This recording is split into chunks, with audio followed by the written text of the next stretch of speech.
आज प्रीपोजिशन का डे 3 बताने वाला हूँ।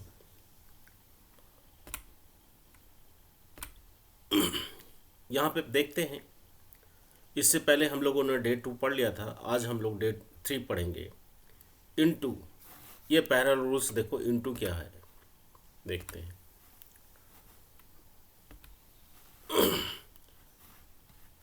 रूल्स देख रहे हैं यहाँ पे।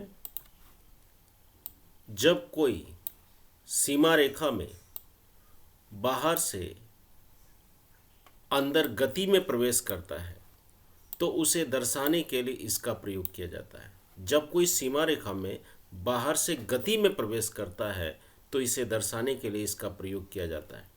सपोज यहाँ पे देखो, फिगर्स के जरिए मैं बताने का कोशिश कर रहा हूँ, आप लोग भी समझ जाएंगे। ये देखो वेल है, कुआं है, और यहाँ से कुआं बाहर से आया और अंदर आया है। देखो व्यक्ति है या कोई चीज़ है या कोई व्यक्ति है, वो बाहर से अंदर कुआं में गिरा, बाहर से अंदर गति में आया तो हम लोग इनटू प्रीपोजिशन का प्रयोग करते हैं। जैसे ही फेल इनटू द वे, वह जो है कुएं में गिरा, बाहर से अंदर गति में प्रवेश किया तो इनटू प्रीपोजिशन का यूज करते हैं। नेक्स्ट देखो यहाँ पे, the thieves broke into his house. चोर जो है उसके घर में जबरदस्ती प्रवेश किया। देखो ब्रोक इनटू मैंने घर में जबरदस्ती घुसना, बाय फोर्स घुसना। देखो ये तोड़ फोड़ करके ये चोर है, और ये देखो कैसे तोड़ फोड़ करके ये घर के अंदर में ये अंदर घुसा खिड़की से। The thieves broke into his house.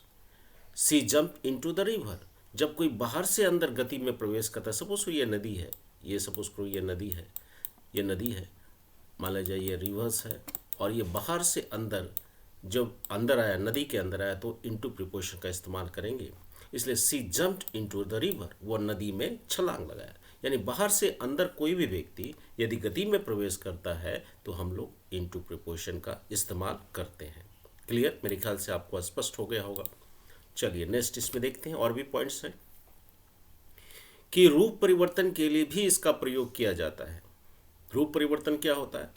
इसका ट्रांसफॉर्म करते हैं। जैसे यहाँ पे एक मैंने दो शीशा ग्लास लिया है, और एक में देखो बर्फ़ का टुकड़ा है, और नीचे देखो ये पानी जमा है। ये देखो बर्फ़ का टुकड़ा है, और ये पिघल करके क्या बना? पानी बना। यहाँ पे एक सॉलिड है, और ये चेंज होकर के क्या हुआ? लिक्विड हो गया। तो रूप परिवर्तन हो गया, ट्रांसफॉर्म हो गया, सॉलिड से क्या बन गया? लिक्विड बन गया। तो रूप परिवर्तन के लिए भी इसका प्रयोग किया जाता है। जैसे ice melt into water, ice पिघल करके क्या बना? आइस पिघल करके क्या बना? वाटर बना। तो रूप परिवर्तन हो गया, तो हम लोग इनटू प्रीपोजिशन का इस्तेमाल करते हैं। यहाँ पे इनटू प्रीपोजिशन का इस्तेमाल हुआ है।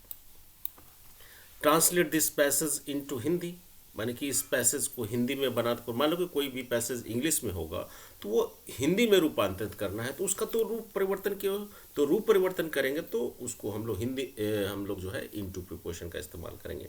मेरे ख्याल से इनटू समझ में आ गया होगा। जब कोई बाहर से अंदर गति में प्रवेश करता है तो इनटू प्रीपोजिशन का इस्तेमाल करते हैं। रूप परिवर्तन के सेंस में भी इनटू प्रीपोजिशन का इस्तेमाल होता है। मेरे ख्याल से आपको समझ में आ गया होगा। बिटवीन का प्रयोग यहाँ पे हम लोग देखें, ये स्क्रीन पे, जब कोई दो के बीच में हो, जब कोई दो के बीच में होता है तो उसे दर्शाने के लिए इसका प्रयोग किया जाता है। देखो इस दो के बीच में एक यहाँ पे व्यक्ति, यहाँ पे देख सकते हो, एक व्यक्ति यहाँ है और दूसरा पर्सन यहाँ पे है, और इनके बीच में एक लड़की है। जब कोई दो के बीच में होता है तो उसे दर्शाने के लिए हम लोग बिटवीन का प्रयोग करते हैं। जैसे I am sitting between two person, ये लड़की बोल रही है कि मैं जो है दो व्यक्तियों के बीच में बैठी हूँ, तो I am sitting between two person, यानी दो के बीच में तीसरा होगा तो वो बिटवीन का प्रयोग करेंगे। और एक चीज आप लोग जान लीजिए, बिटवीन के बाद जो है हम लोग ऑब्जेक्टिव केस का प्रयोग करते हैं। ऑब्जेक्टिव केस का प्रयोग किया जाता है। जैसे सपोज करो कि ऑब्जेक्टिव केस होता है क्या है? एक आपका केस होता है, मैं बता देता हूँ। एक आता है नॉमिनेटिव केस, और एक आता है ऑब्जेक्टिव केस, और एक आता है पॉसेसिव एडजेक्टिव, और एक आता है पॉसेसिव प्रोनाउन। हमने यहाँ पे डिस्कस करना है कि ऑब्जेक्टिव केस होता क्या है। जैसे आई है, आई यदि इसका जो ऑब्जेक्टिव केस क्या होता है? मी होता है। जैसे वी है तो इसका ऑब्जेक्टिव केस क्या हो गया? आपको अस हो गया। जैसे यू है, इसका ऑब्जेक्टिव केस क्या हो गया आपका यू हो गया। जैसे ही है, ही का जो ऑब्जेक्टिव केस ये और सब्जेक्टिव केस हो गया, इसको नॉमिनेटिव केस भी कहते हैं। इसका ऑब्जेक्टिव केस क्या हो गया आपका ये हिम हो गया, HIM। ये लिखने में थोड़ा सा नहीं बन रहा माउस से, आप लोग समझ में आ गया हो। सी का क्या होता है हर होता है। अब देखो बिटवीन है, बिटवीन के बाद हम लोग ऑब्जेक्टिव केस का प्रयोग करेंगे। तो यहाँ पे बिटवीन यू है, यू का ऑब्जेक्टिव केस क्या हो गया यू हो गया, तो यहाँ पे यू आया। एंड आई का ऑब्जेक्टिव केस क्या होता है मी होता है, इसलिए बिटवीन के बाद में यहाँ पे देखोगे दोनों जो है ऑब्जेक्टिव केस का, ये भी ऑब्जेक्टिव केस का, दोनों ऑब्जेक्टिव केस का प्रयोग किया। बिटवीन सीता, सीता तो कोई नाम है तो ऑब्जेक्ट जो सब्जेक्ट है वो ऑब्जेक्ट रहेगा। ही का ऑब्जेक्टिव केस क्या होता है यहाँ पे हिम होता है। तो यह बिटवीन के बाद याद रखना कि ऑब्जेक्टिव केस का प्रयोग होता है। अब नेक्स्ट इसमें रूल्स देखते हैं हम लोग स्क्रीन पे। बिटवीन का प्रयोग डिस्ट्रीब्यूशंस माने बांटने के सेंस में, सेपरेशन माने अलग करने के सेंस में, डिफरेंस माने अंतर बताने के लिए दो के बीच में होता है। बिटवीन का प्रयोग एक बार फिर से बोले, डिस्ट्रीब्यूशंस के सेंस में, सेपरेशन के सेंस में, डिफरेंस बताने के लिए दो के बीच में होता है। जैसे हम बोले कि distribute the sweets between this two childrens, यानी कि दो बच्चों के बीच में मिठाइयों को बांट दो। जब बांटने के सेंस में भी, दो के बीच में बांटने के सेंस में भी हम लोग बिटवीन का प्रयोग करते हैं। जैसे कि यहाँ पे हम लोगों ने एकदम एग्जाम्पल्स के जरिए और क्लियर किया है।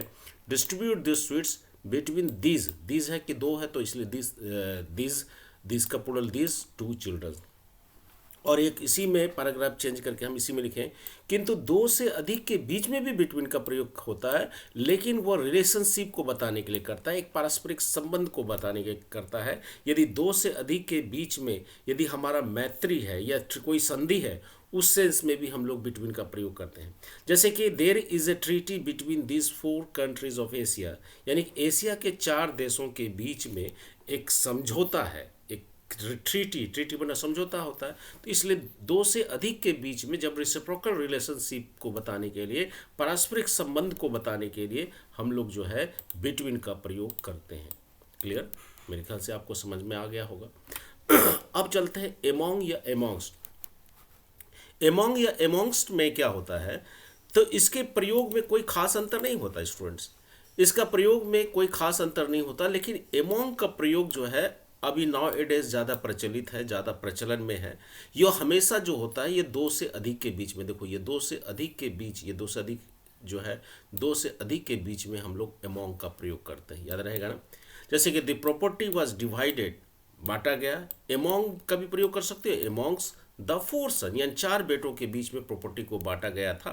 जैसे डिस्ट्रीब्यूट द स्वीट्स एमोंग या एमोंग्स द स्कूल चिल्ड्रन, यानी कि जो मिठाइयों को जो दो से अधिक के बीच में है, बच्चे हैं स्कूल में, तो हम लोग एमोंग या एमोंग्स का प्रयोग करते हैं। डिस्ट्रीब्यूट द स्वीट्स एमोंग या एमोंग्स द जो स्कूल चिल्ड्रन। अब यहाँ पे एक रूल्स आता है, एमोंग या एमोंग्स्ट के बाद द लगता है, उसके बाद प्लूरल नाउन का प्रयोग होता है। एक रूल्स है, एमोंग या एमोंग्स्ट के बाद में द आएगा, उसके बाद का जो नाउन होगा वो प्लूरल होगा। देखिए इसमें भी देख लेते हैं हम लोग। देखिए ये एग्जांपल्स में भी आपको स्पष्ट है, एमोंग या एमोंग्स्ट के बाद में यहाँ पे द आया, इसके बाद का नाउन प्लूरल है। यहाँ पे भी देख सकते हैं एमोंग या एमोंग्स्ट के बाद द आया, इसके बाद का भी नाउन प्लूरल है, चाइल्ड का प्लूरल चिल्ड्रन होता है। एमोंग या एमोंग्स्ट द कॉलेज गर्ल्स, यहाँ पे देखो एमोंग या एमोंग्स्ट के बाद यहाँ पे द का प्रयोग किए हैं, इसके बाद का नाउन यहाँ पे प्लूरल है, प्लूरल नाउन का प्रयोग करते हैं। अब यहाँ पे देखते हैं amongst plus word beginning with the vowel sounds. एक ट्रिक्स है ये, हालांकि ये हायर जो कॉम्पिटिटिव स्टूडेंट्स के लिए बहुत ही क्वेश्चन पूछा जाता है। जैसे कि एमोंग्स के बाद जो पहला जो वर्ड आता है, जो लेटर आएगा वो वॉवेल साउंड होता है। जैसे एमोंग्स्ट यहाँ पे देखते हैं, जैसे कि एमोंग्स्ट के बाद यू यहाँ पे क्या है आपका वॉवेल साउंड है। एमोंग्स्ट के बाद ओ आपका क्या है वॉवेल साउंड है। एमोंग्स्ट अस, एमोंग्स्ट आवर फ्रेंड्स। विद का प्रयोग क्या होता है, तो देखते हैं, जब कोई कार्य शरीर के किसी अंग या यंत्र के सहारे की जाती है तब इसका प्रयोग किया जाता है।